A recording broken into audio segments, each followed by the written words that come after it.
So oftentimes it's not about what you know, but rather what you don't know that can be so detrimental to you, especially when it comes to something like sexual health, which can be such a broad term and consist of an array of different things. So what happens exactly when you take sexual health, when you take biomedical engineering, and when you ultimately merge the two together?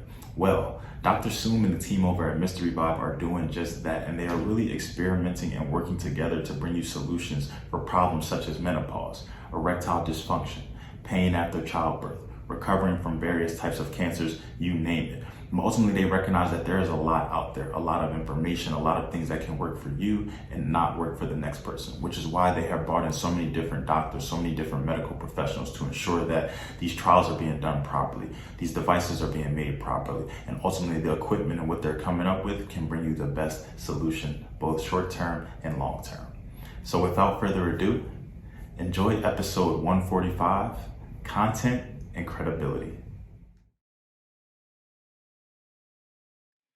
What's going on, everybody? Welcome back to another episode of the Down to Business podcast here with Tamar Turner. And I'm happy, man. I feel like we've really been rocking. We've really been rolling. These past couple of months have definitely been busy, just from content to interviews to just the good things that are happening for the podcast. We have some announcements coming soon that I think you guys will really be looking forward to and be just as excited as I am. But nonetheless, we're here for the content today. So sitting down with Dr. Soum, very happy that even with a little miscommunication, even with things getting lost in translation, we were still able to make this happen.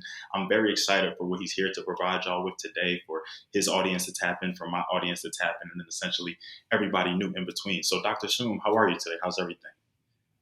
I am great, and it's so lovely to connect. And thank you for having me. Absolutely. Thank you for coming on the podcast. It's always a pleasure just to have other people on. So as I was kind of just touching on, we're gonna have a lot of different people. I know we're gonna have some people from your side, we're gonna have some people from my side, and then we're gonna have some first timers tapping in with both of us for, not knowing where we come from at all. So to get everybody on the same page, to even the playing field, can you, one, just tell us a little bit about yourself, and then can you, two, just tell us what brings you on the Down to Business podcast today? Sure. So my background is biomedical engineering. I did my PhD in iris recognition, working with eyes, back in 2004. That became a little startup, and we sold that in 2009 to a defense company in California called Nation. So our focus back then was looking at irises, eyes, and recognizing people. So very much in security, even though biomedical. Then I spent a few years, 7 years, in consulting, working at Deloitte on various projects, mostly to learn business and management. Then I wanted to get back to biomedical, so I got back with my old team from Bath and started MysteryVibe almost 10 years ago in 2014. And our goal was to bring in engineering into sexual health and solve very common but very significant issues like pain after childbirth, prostate cancer related ED, general ED, dryness after menopause, and then a host of other sexual health issues. So what we do is we create medical devices. They're all FDA class 2 devices. They deliver very precise vibrations at the right points, and then that helps with blood flow, pain relief, arousal, etc. We have 6 devices. We have 3 journal papers, lots of clinical trials, 100,000 users, mostly in US. And our products are recommended by Mayo Clinic, Cedars-Sinai, Rush in Chicago, NHS in UK, Charity in Berlin, and lots of other countries. So that's what we do.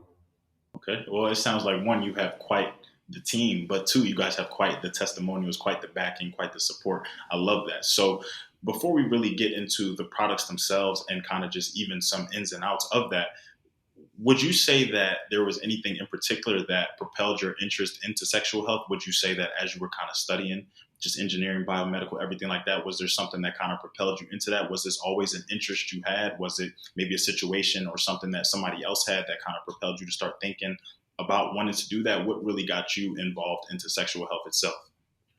Yes.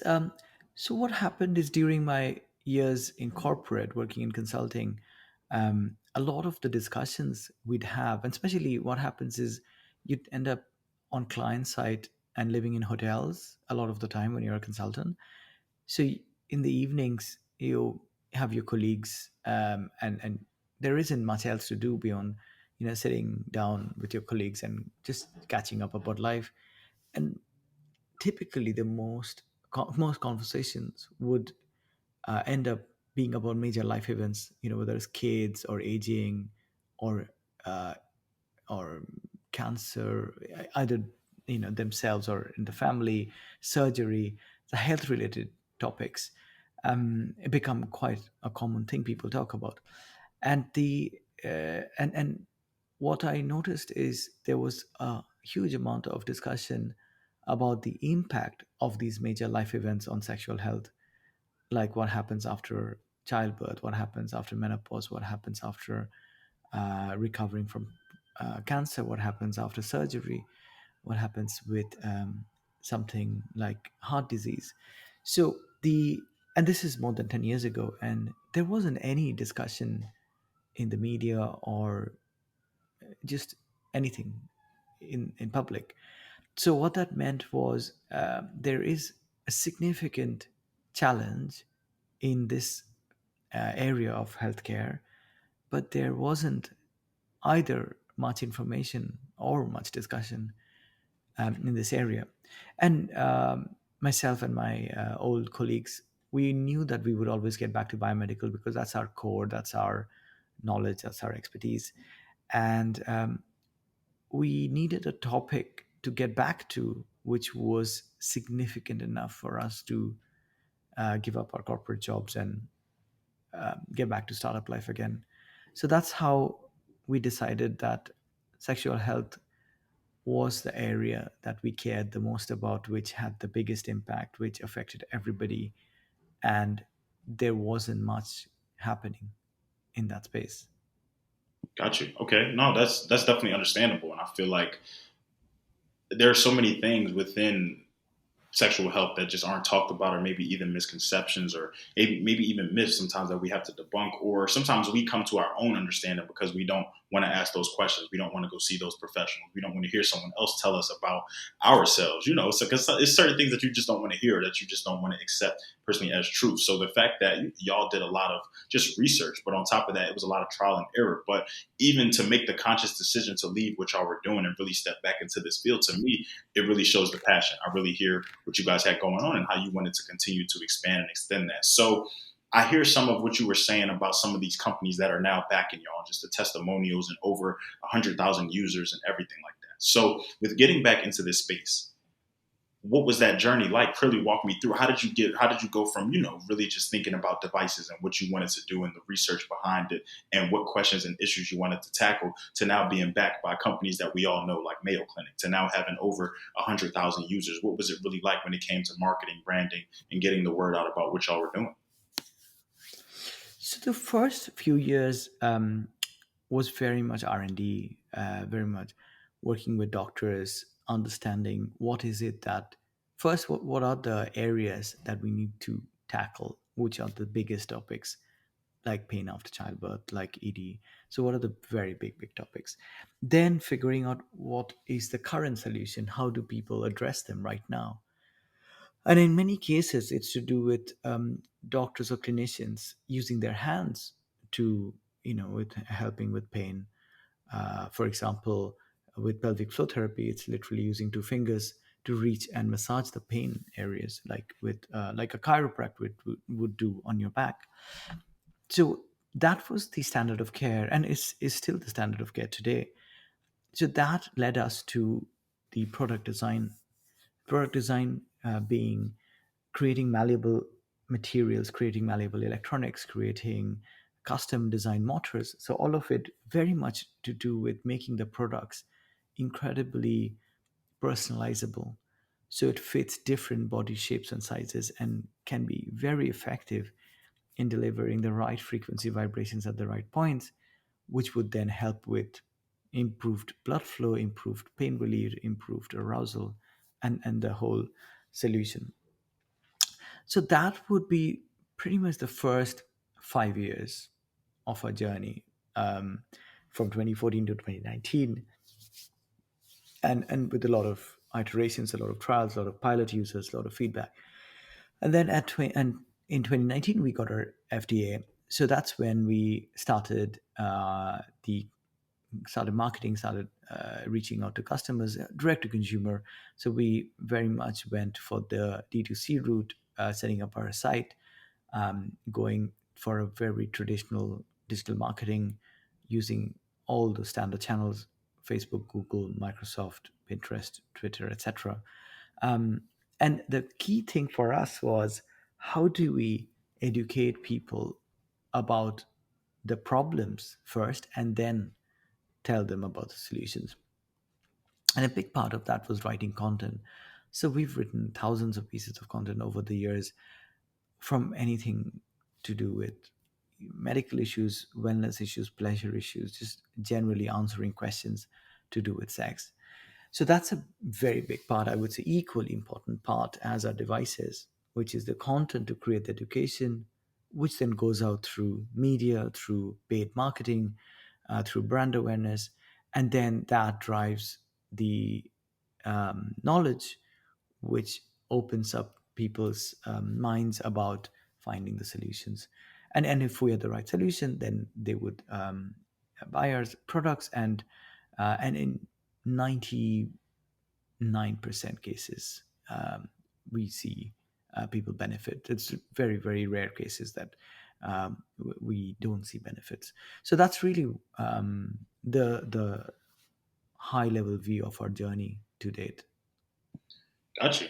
And that's really, that puts a lot into perspective, just to let you know really how long you've been at this, you've been tackling this, you've been thinking about this, because I'm sure that while you may have stepped into this space in 2014, this wasn't your first rodeo with it. You were already thinking about things. You had already worked with even maybe some colleagues before. You had even studied some things. You were doing research and everything. So to all of even my business owners, my entrepreneurs, people out there, it just lets you know that, as he said, they're going on 10 years in this, but look at the journey. Look at everything that they've done from 2014 until now to get to the point that they are. A lot of times we want these big numbers. We want to have 100,000 users or customers or testimonials or people that know about the brand or about the product, but we don't want to put in nearly 10 years worth of work. And that's not even to say that you didn't achieve that sooner or anything like that, but it even goes to show too that look at the success rate behind it. You said pretty much in 99.9% of cases, that's really, people are happy. So the fact that you guys not only did this research, put in the time, put in the work, put in the effort, did the trials and the errors and everything like that, but the fact that the product really backs what you guys are doing and what you guys are tackling. And I love that you guys, while this is sexual health in itself, there's such an umbrella around that term. There can be so much under sexual health, like you said, from pain after just, or even after childbirth, to ED, to pleasure, to anything. So the fact that y'all are honing in on everything, but still tackling one by one, I like that a lot. So to think about the space that you're in with sexual health, and just as I was kind of speaking about at the beginning of the interview, I feel like there's so much that comes with sexual health myths. There are so many things that people may think they know. There's sometimes people do different Googles and they click on the first thing that they see and they just believe that. So would you say that in talking to a lot of these users and interacting with customers, interacting with companies, doctors, whatever have you, are there any commonalities when it comes to just misinformation out there, or that things that people may believe to be true that really aren't true, that y'all have really had to begin educating people about just the same? Yes, I mean, the biggest challenge is the lack of knowledge. So just staying with the topic of pain after childbirth.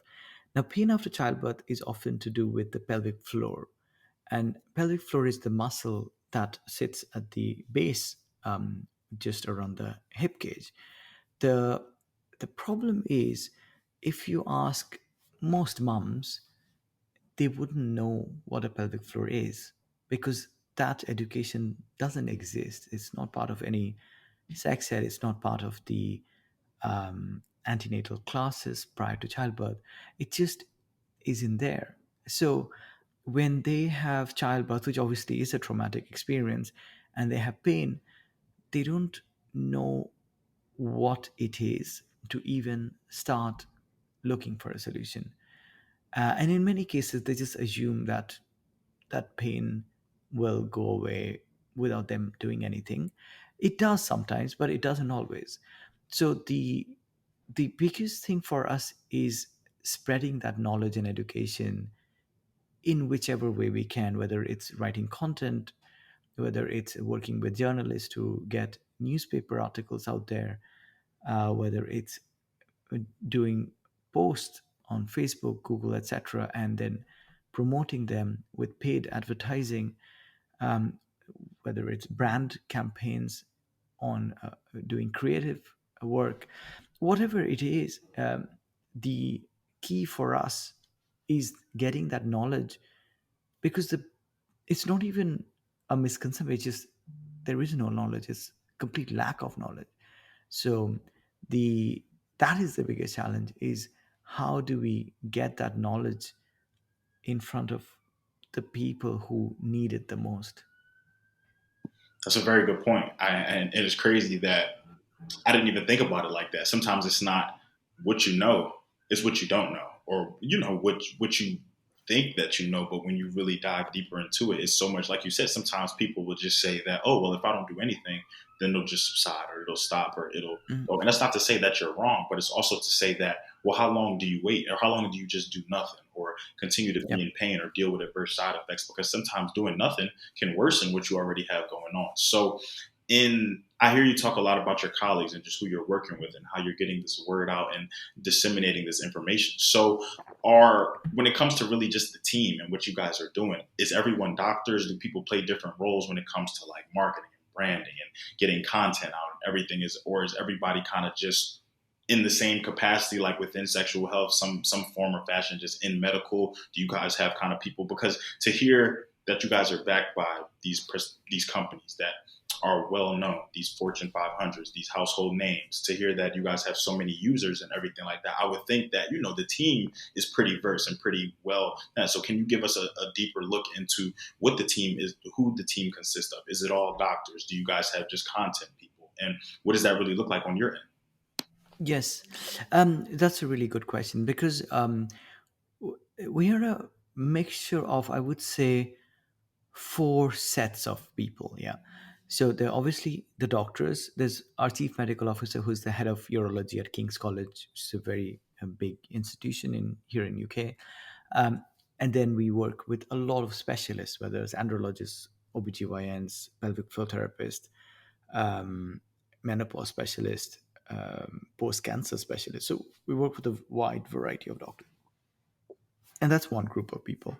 Then the other group of people, people like me and my colleagues in the engineering team, are biomedical engineers. They work on mechanical engineering, electronics engineering, industrial design, surface design, all of these elements, but very much driven by what the doctors tell us to build. Yeah. So that's the um, that is kind of like one set where two groups of people, the doctors and the engineers, work very closely together with a lot of back and forth to create the devices.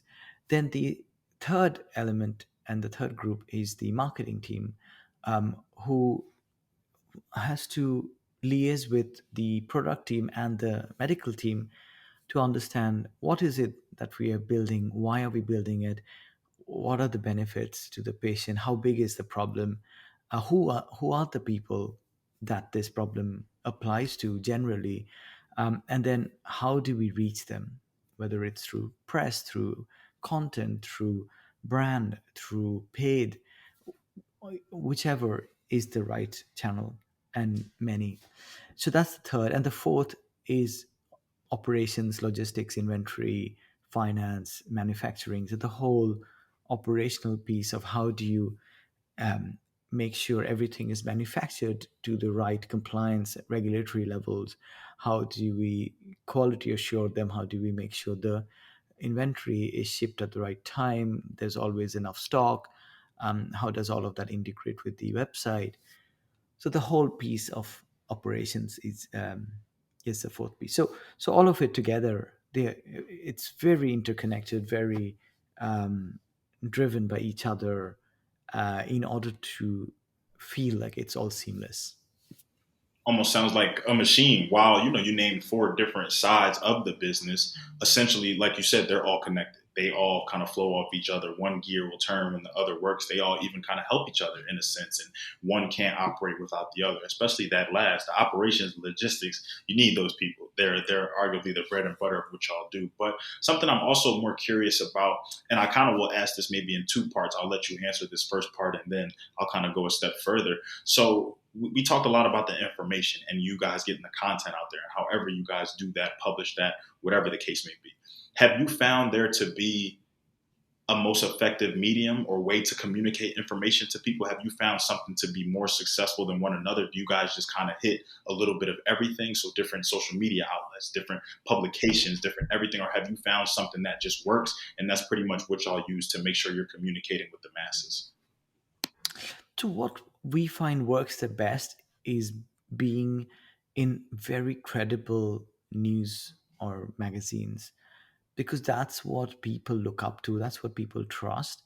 So let's say we've written thousands of pieces of content and people find them by Google. But the challenge is they find content on a site which is a small company. It's not something they would have heard of before. So even if the content is the best content in the world, they might not take it that seriously, because it needs time. The people need time to build trust. However, if we work with a journalist and they write pretty much that content, but it's under the umbrella of a really famous brand, whether it's New York Times or Guardian or Telegraph or Vice, or anything big that's read by tens, if not hundreds of millions of people, gives the credibility that people take it seriously, and then the content has much bigger reach and much bigger impact. So that's really what we try to achieve, and they're obviously um, they're very slow pieces, these big content features. But even if we do one a month or one every couple of months, and it's really significant, like in-depth detailed pieces with someone very big, then the change that it brings is worth the time that we spend on it. I like that. And I like how you make a good point about being credible, because sometimes no matter where you are, what you're in, who backs you, some people just it just doesn't resonate with some people, and that's okay, but you also have to think about, well, what is going to make the most sense also for what I'm doing. If we're focusing on sexual health and we're focusing on that umbrella of things, well, where are the in a sense where are the verified, or what are the go-to's when it comes to sexual health? What are those verified sources? What are those websites or those publications or just those magazines or those newspapers that no matter what they put out, it's going to be credible, it's going to be informative, and it's going to be also helpful and resourceful just the same. So I like that y'all are also being deliberate about the content and what y'all get out there, and you're not just rushing to push things out there, because we're living in times right now, we're living in a world where so much is going on, so much is changing. You wake up and there's just so much happening. I remember you even when you were kind of talking about your 5 year stretch and you got to 2019, I was thinking about so many things that have happened. One in 2019, one in 2020, one in 2021. So just how things really just had to shape, and Mhm. how Yeah. depending on where you were in business, what side you were on, it could have dramatically altered things for you. But nonetheless, in order to keep that credibility, in order to keep that viability, that verifiability, and everything of the sort, you need to still push what you're doing, but push it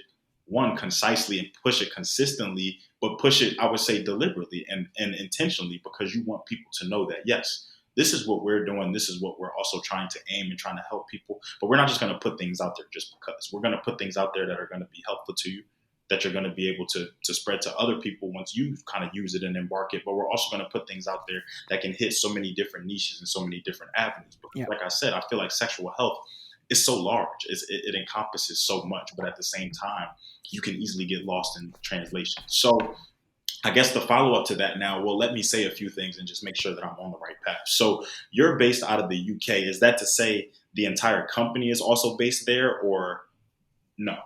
No, we our R&D is based in UK, Okay. so that's what most of our work in the UK is, and our operations team is based in the UK, but our marketing and sales is based in US, where most of our customers are, and our teams are kind of spread out now.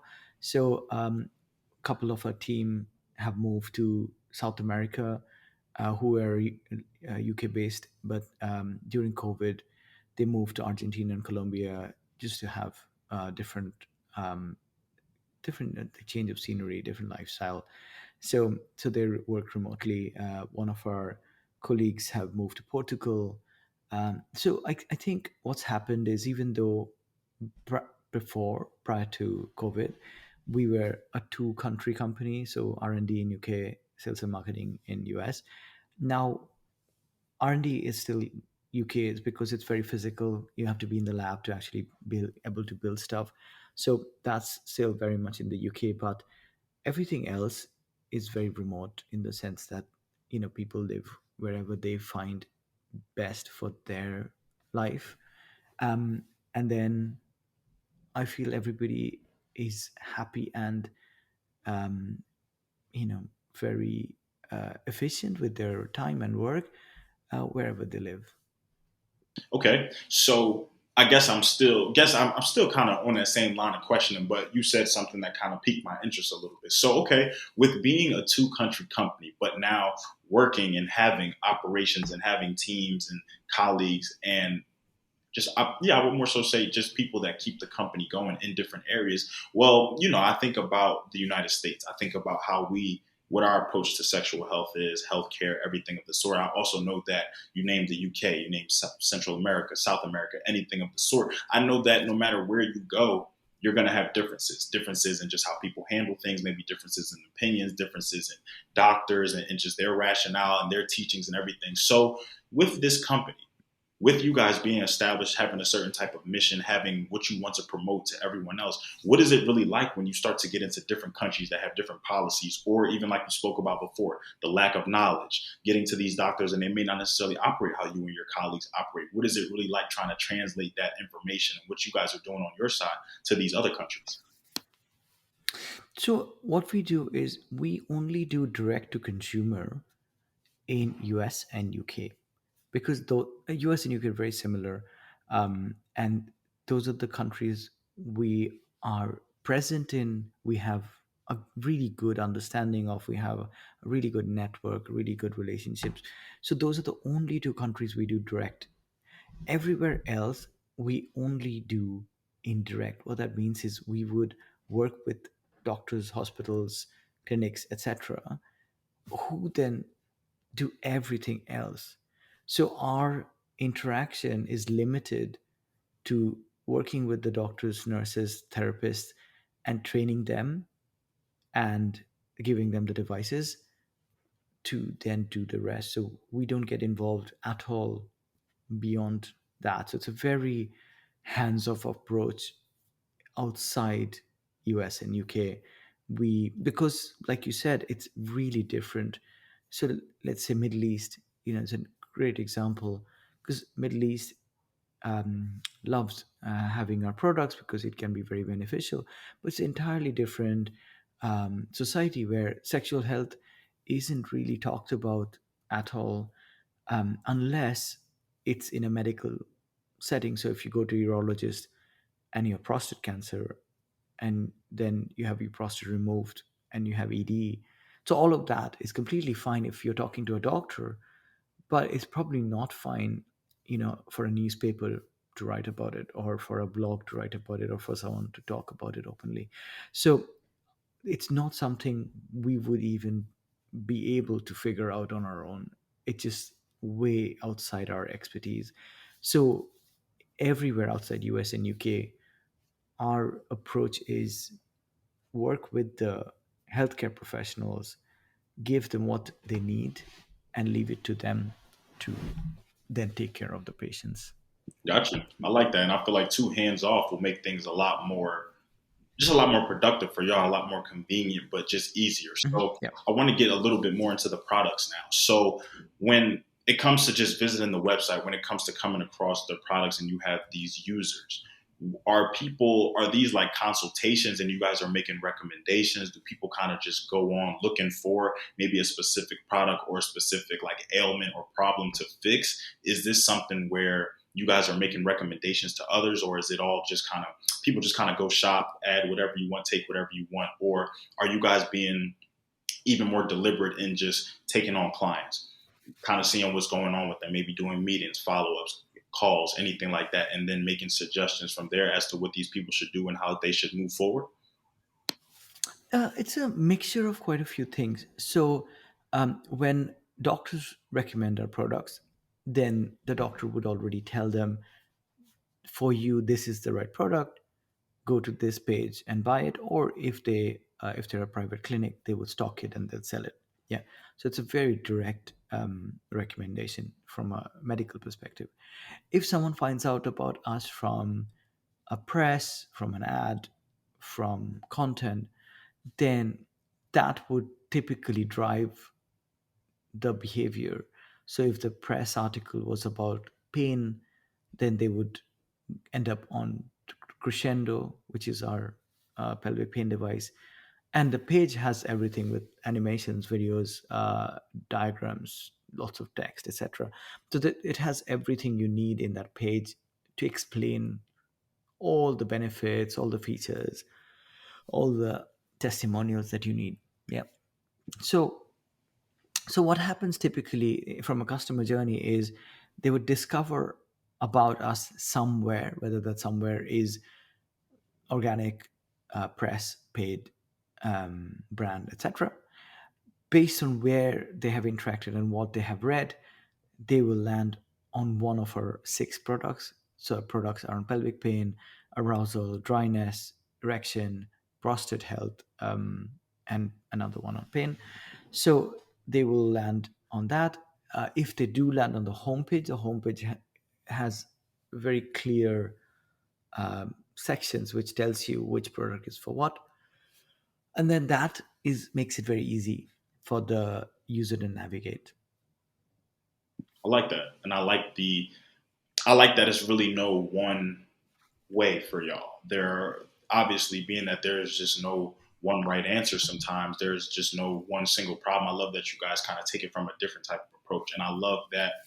I feel like it takes a lot off of y'all to have the doctors or to have the clinics or to have them making the recommendations just the same, because y'all have already done all the legwork or the behind the scenes, and y'all are, I feel like y'all are still doing behind the scenes, because to think, like I said, we're almost at 10 years. Well, I know that there's a lot more coming. I know that you guys are still thinking. I know that there are still problems that are arising. Perhaps there are even different avenues that you guys want to get into. So I guess that's something that I'm kind of curious about too. So are there any problems, issues, concerns within sexual health that you guys may not necessarily focus on now, that moving forward, maybe within the next couple of years, or maybe even before the year is over, that you guys are looking to address or step into? Is there any research being done behind the scenes for what you can disclose for perhaps maybe new devices in the future that Yes. focus on different things? And what would that look like moving forward? Yes, a really important and exciting area that we've been working on for the last maybe 3 years is on period pain. Very, very different from everything we've done before, because everything we've done before deals with genitals. Yeah. Penis, perineum, prostate, vulva, vagina, all kinds of genitals. However, period pain, even though it's a very sexual health function, is to do with the lower abdomen, so just below the belly button. Now, we have been developing a sticky vibrator, which is very slim and lasts for a very long time, 4 or 5 hours in one go, and vibrates at a very quiet, um, low amplitude vibration, which helps with pain relief instantly. And it's something that you can stick, wear your clothes on top, get on with your day, and it will remove the pain. So that's something we're super excited about, which is coming out next year. Um, then the other stuff we're working on is spinal injury patients and how to rehabilitate them from a sexual health perspective, through inferred arousal. So arousing one part of the body which is still connected to the brain, to infer arousal in another part of the body which is not connected to the brain. So that's something we're working on as well. So there's loads of stuff that we have for, as our plan for the next 5 years. um, and what happens often is we get feedback from doctors, typically doctors and patients, on various conditions that they think our devices could help, but in a form factor that we haven't made yet. So they said, oh, this device you made might actually be useful for vaginismus, but you haven't really made it for that because you made it for something else. Can you make something with these changes, and we can try it on a different uh, sexual health condition? So every year we get a bunch of requests to create devices which we haven't thought of yet. Well, I like that. It sounds like one, people are not only keeping you on your toes, but y'all are also always thinking and always just looking at things. And sometimes it's not always something that you can just drop right away or something you can just make right away. Sometimes you really have to get in the lab. Sometimes it takes more than just some days, more than just some weeks, more than months, a few years, if that, to really perfect something and to really put something out there on the market that's going to be effective to everyone. So period pain, I think, wow, that's for as many women that are out here in the world that deal with that monthly. I think that, and for all I feel like that's such an issue that, depending on who you are, depending on maybe your upbringing, what you were taught, what other women in your life had done, can really vary as to what you do, as to how you relieve. Because I know some women who ultimately they do nothing, they deal with it, they just recognize that, hey, this happens to me, and this is just something I have to deal with. Or I know some that have tried to go the holistic route and come up with maybe the home remedies or all natural things, and then I know some that they'll go the medicinal route, or they'll try to go get their relief, or they'll try to talk to their doctors or anything. So I feel like there's really no one clear cut solution for this. And being that so many things are being thrown out there, there's so much information online, who knows really where you can start? And sometimes it's really unique to the individual. So I love that. I love that you and the team are kind of working on that, even to think spinal, even to think about sexual health, and how sometimes we just think about the act itself. And sometimes we just think about our particular body parts that may be involved, but we don't think about the adverse effects that it can just have on the body as a whole. And really where, like you said, the back, below the abdomen, up top, anything of the sort. So I love that y'all are focusing on that. And I'm really excited, as the ladies should be excited, to really see what's to come for that. So now, okay, thinking about, you guys are almost at 10 years. You guys have been doing this since 2014. So much has changed. You guys haven't had to make some adaptations and anything like that. Do you feel like there's anything out there that you guys want to change, that you guys want to do differently, that maybe you've gotten some feedback in these requests that you kind of just spoke about previously? Anything that somebody has kind of put on the table or put in your guys' ear that maybe you weren't thinking about, or maybe you guys hadn't looked too much into, that you're interested in exploring more? Always. So even our main two products, Crescendo and Tenuto, they are now Crescendo 2 and Tenuto 2, because they were really good when when we launched it, and that was after 5 years of research, and they were really good products. But we constantly get ideas. Sometimes they're small, but sometimes they're really valuable from a user perspective. And often, to really make it better, we have to rethink the entire product. So Tenuto 2 and Crescendo 2 look very similar to Tenuto 1 and Crescendo 1, but they're completely new products. They were redesigned from scratch. We built completely new tools. We redid the plastic, redid the silicone, redid the motors, everything. Because we learned so much over the years that they were out there, version 1s were out there, in the hands of tens of thousands of people, that we made the vibration better, we made the noise almost or non-existent, we made the buttons better, we made the charging easier, we made the app much slicker, smoother. So it's a constant thing. So we will constantly improve even within the same product. So now we have Crescendo 2, but it's been out for a year. We've made changes every quarter to the manufacturing, to the materials, to the internals, like little tiny things which you can't tell from the outside, but just little things to make it that little bit better, user experience better, quality better, robustness better, longevity. So it's a constant and never ending process. Almost hearing that makes me think about like Apple updates or like Google Chrome updates, or how like sometimes it's very subtle, or sometimes we always get these software updates on our end and we're like, wow, didn't I just update my phone? Didn't I just change this? Didn't I just do this? And sometimes it's when you update, Yeah. you don't even notice it right away, or you don't even really see what's happening. But sometimes it's interface, sometimes it's internal, and you may not necessarily see everything that's going on. But for the product, for just the operation side of things, it just makes it that much better. So I love that you guys are always thinking, never really settling, never really becoming complacent. I love that. So before we get into where people can find you, where people can tap into these products and find out more information about everything that you guys are doing over there, do you feel like there's anything that we haven't touched on today that you want to leave for the people? Any even last words for business owners out there, entrepreneurs, even people who will be tapping into this episode that may not have come across either one of us before? Anything that you want to leave for the people? I'd say the main thing is education is the key to conversation, and the conversation is the key to solutions.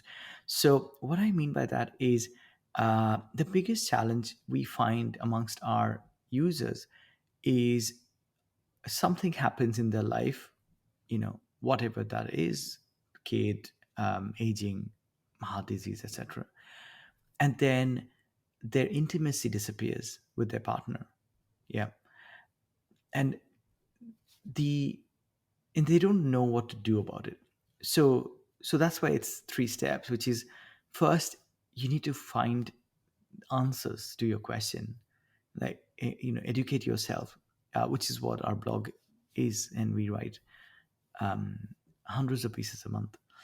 um, Once you have the education, and education even tells you step by step guides, so that's what we write, then you can start the conversation. And once you start the conversation, then you can take action in terms of bringing intimacy back in the bedroom, which is what our company name is all about. Is mystery vibe, is whether we can bring that mystery back in the bedroom for couples. So the conversation, just to go back to that point, we talk about it from a very step by step process. So let's say you want to talk about something quite simple.